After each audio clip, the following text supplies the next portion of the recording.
आज हम 11th का वीडियो बनाने जा रहे हैं।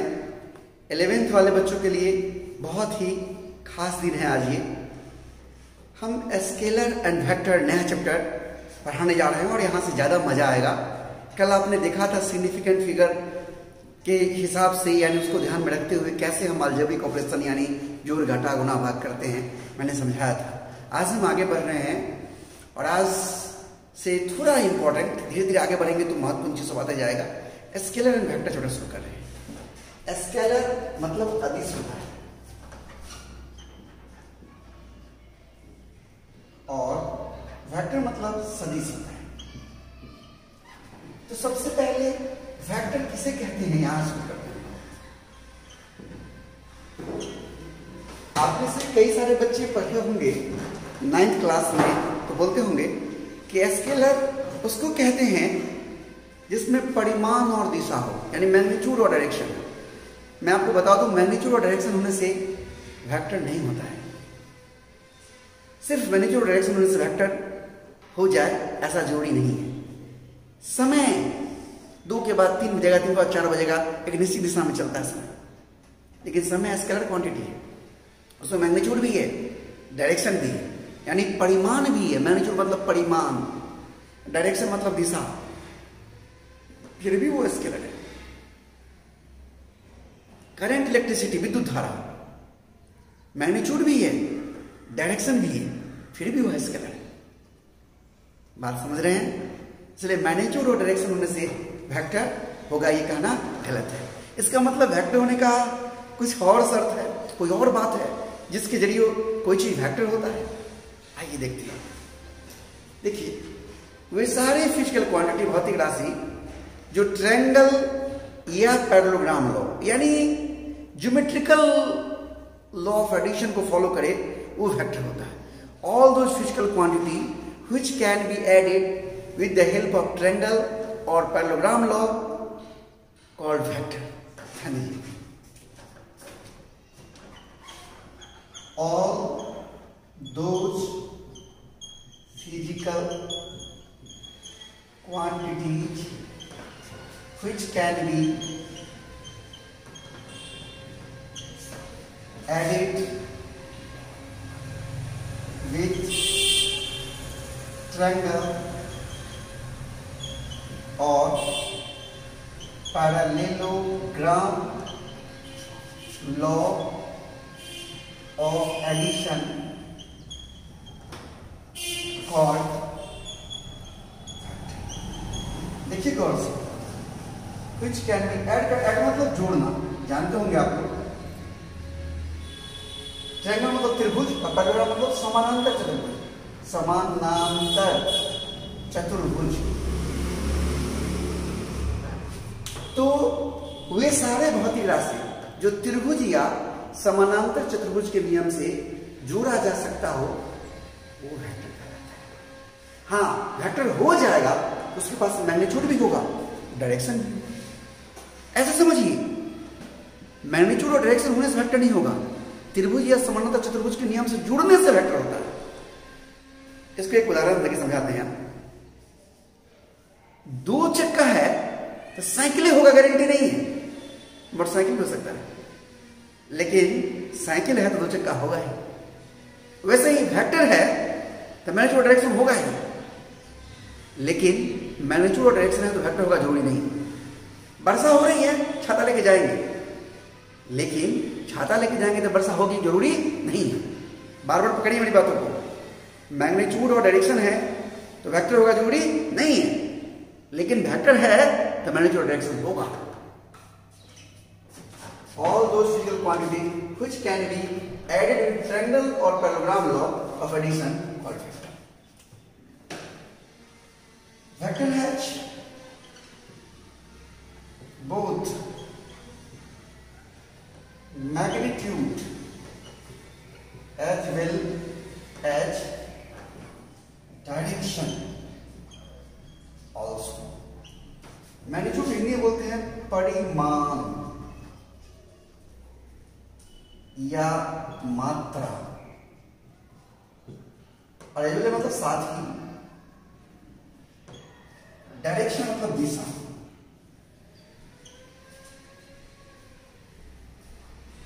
समझ रहे हैं?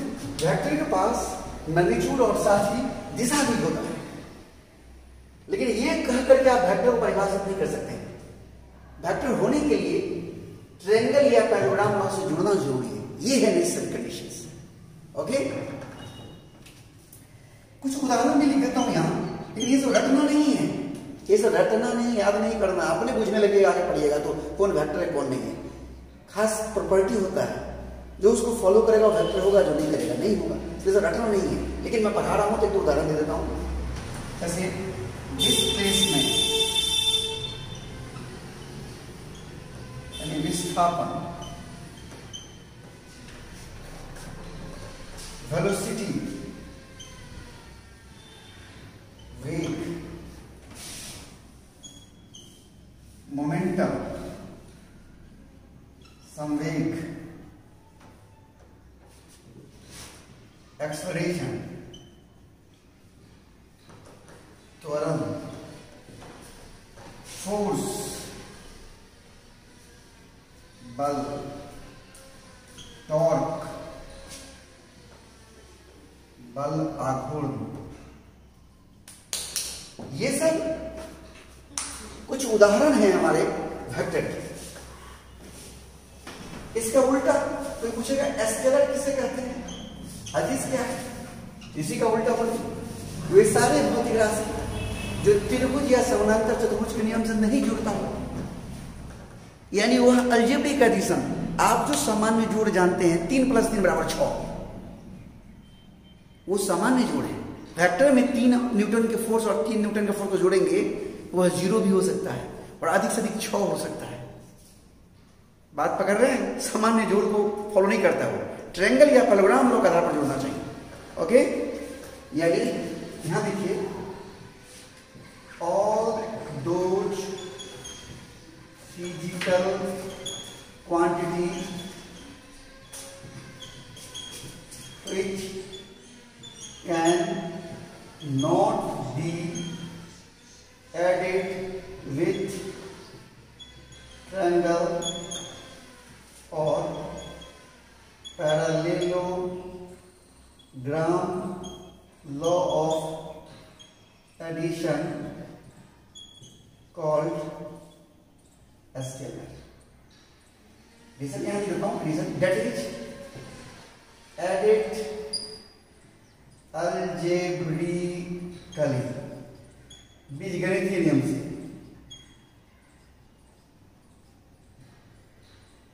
called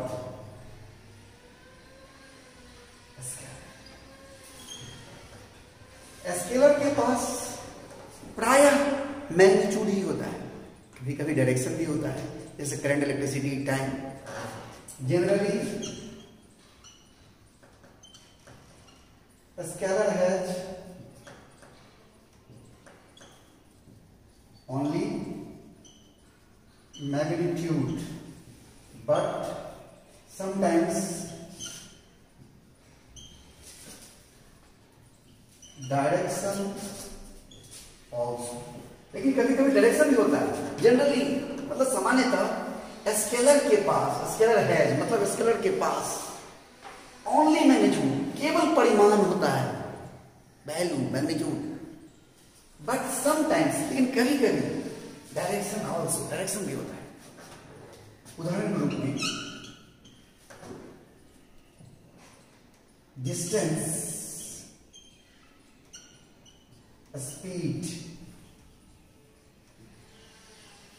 work, energy, time, power,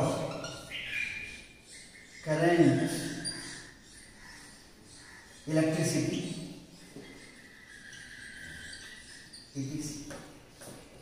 okay. अब आराम से इसको नोट कर लीजिए और स्क्रीनशॉट ले लीजिए।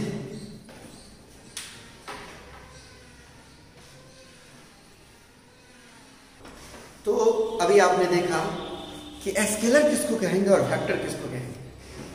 वेक्टर होने के लिए ट्रायंगल या पैरेललोग्राम ब्लॉक से जुड़ना जरूरी है। जो जुड़ेगा वो वेक्टर होगा। वेक्टर के पास प्रायः मैग्नीट्यूड और डायरेक्शन दोनों होता है, लेकिन स्केलर में क्या है, ट्रायंगल और पैरेललोग्राम ब्लॉक से नहीं जुड़ता है, वो अलजेब्रिकली जुड़ता है और प्रायः उसके पास मैग्नीट्यूड ही होता है, कभी कभी डायरेक्शन भी होता है, जैसे करंट, इलेक्ट्रिसिटी, टाइम, इटीसी। आइए हम यहां पर एक बात देखते हैं, नोट करके भी लिख देता हूं।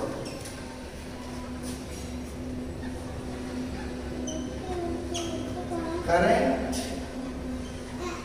Electricity and time both have magnitude as well as direction.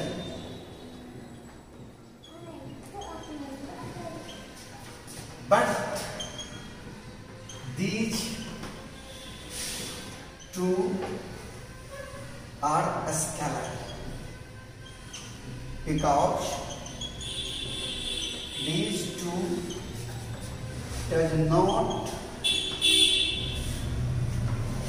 do not follow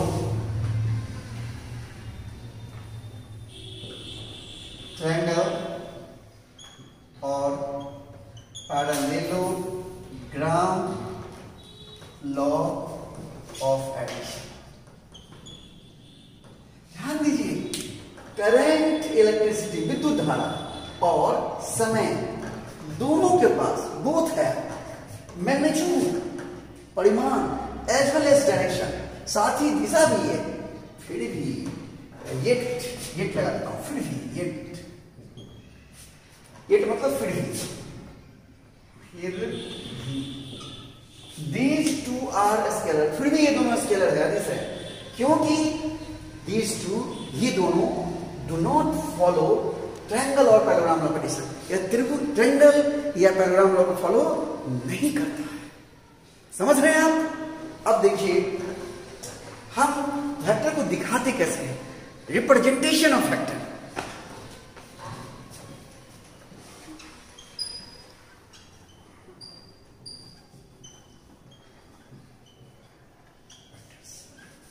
Hindi में कहते हैं सदिशों का निरूपण।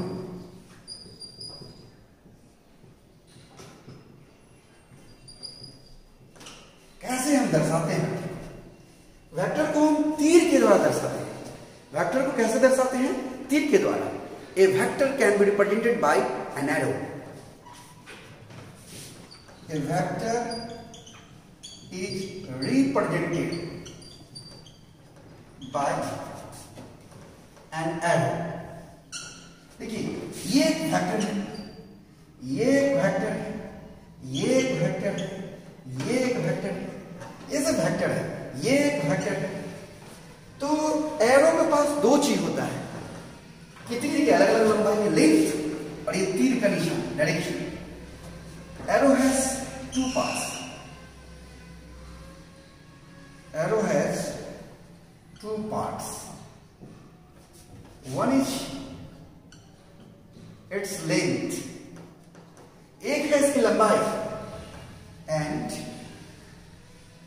अदर इज इट्स हेड, और दूसरा है इसका हेड। लंबाई जो है वो मैग्नीट्यूड बताता है, यहां से यहां तक ये हमारा लेंथ हुआ, ये हमारा लेंथ, और ये हमारा हेड। सीध हेड मतलब सीध का बाद ये लेंथ हुआ, यहां से यहां तक लेंथ, और ये हेड हुआ, ये हेड हुआ, ये लेंथ हुआ और ये हेड हुआ। ध्यान दीजिए, length of arrow denotes magnitude of vector. तीर की लंबाई जो है वो वेक्टर के मैग्नीट्यूड को बताता है। ज्यादा लंबा ज्यादा मैग्नीट्यूड। आप लोग में से कई लोग सोच रहे होंगे मैग्नीट्यूड क्या बोल रहे हैं। देखिए 5 न्यूटन का फोर्स, ये 5 न्यूटन मैग्नीट्यूड हुआ। 10 मीटर डिस्प्लेसमेंट तो 10 मीटर मैग्नीट्यूड हुआ। न्यूमेरिकल वैल्यू जो है वो मैग्नीट्यूड है यूनिट के साथ। पकड़ रहे हैं आप मैग्नीट्यूड का मतलब, समझे? तो लेंथ ज्यादा लंबा ज्यादा मान, अगर 5 न्यूटन तो हम इतना बड़ा दिखा रहे हैं, ये अगर 5 न्यूटन बता रहा है, इसकी दुगुनी लंबाई होगी, ठीक है ना, इसकी दुगुनी लंबाई होगी, ये हमारा 10 न्यूटन। दिशा सेम है दोनों का, hit and hit of arrow, यानी सिर जो हेड, ये जो हेड है वो बताता है एरो का, डिनोट्स डायरेक्शन ऑफ वेक्टर की डायरेक्शन को बताता है। लेंथ बताता है, length of arrow denotes magnitude of vector, लंबाई तीर का मैग्नीट्यूड बताता है, और तीर का जो निशान है हेड वो डायरेक्शन बताता है। बात समझ रहे हैं? अब देखिए अलग अलग वेक्टर का, चूंकि इस दिशा में अलग वेक्टर हुआ, इस दिशा अलग वेक्टर हुआ, ये अलग वेक्टर है, ये अलग वेक्टर है, सबका नाम अलग अलग होगा। मान लीजिए इसका नाम हम कहते हैं वेक्टर ए, इसका कहते हैं बी, इसका कहते हैं सी, इसका कहते हैं डी, इसका कहते हैं मान लीजिए वेक्टर एफ। तो ध्यान दीजिए अलग अलग नाम है, देख रहे हैं? तो वेक्टर का नाम लिखने के 3 तरीके हैं। The name of a vector can be written by 3 ways या 3 methods, 3 तरीके से। हम और भी बातें कल करेंगे, हम आज इससे ज्यादा बात नहीं करेंगे। आप स्क्रीनशॉट ले लीजिए। हम आशा करते हैं कि आपको मजा आ रहा होगा। ओके।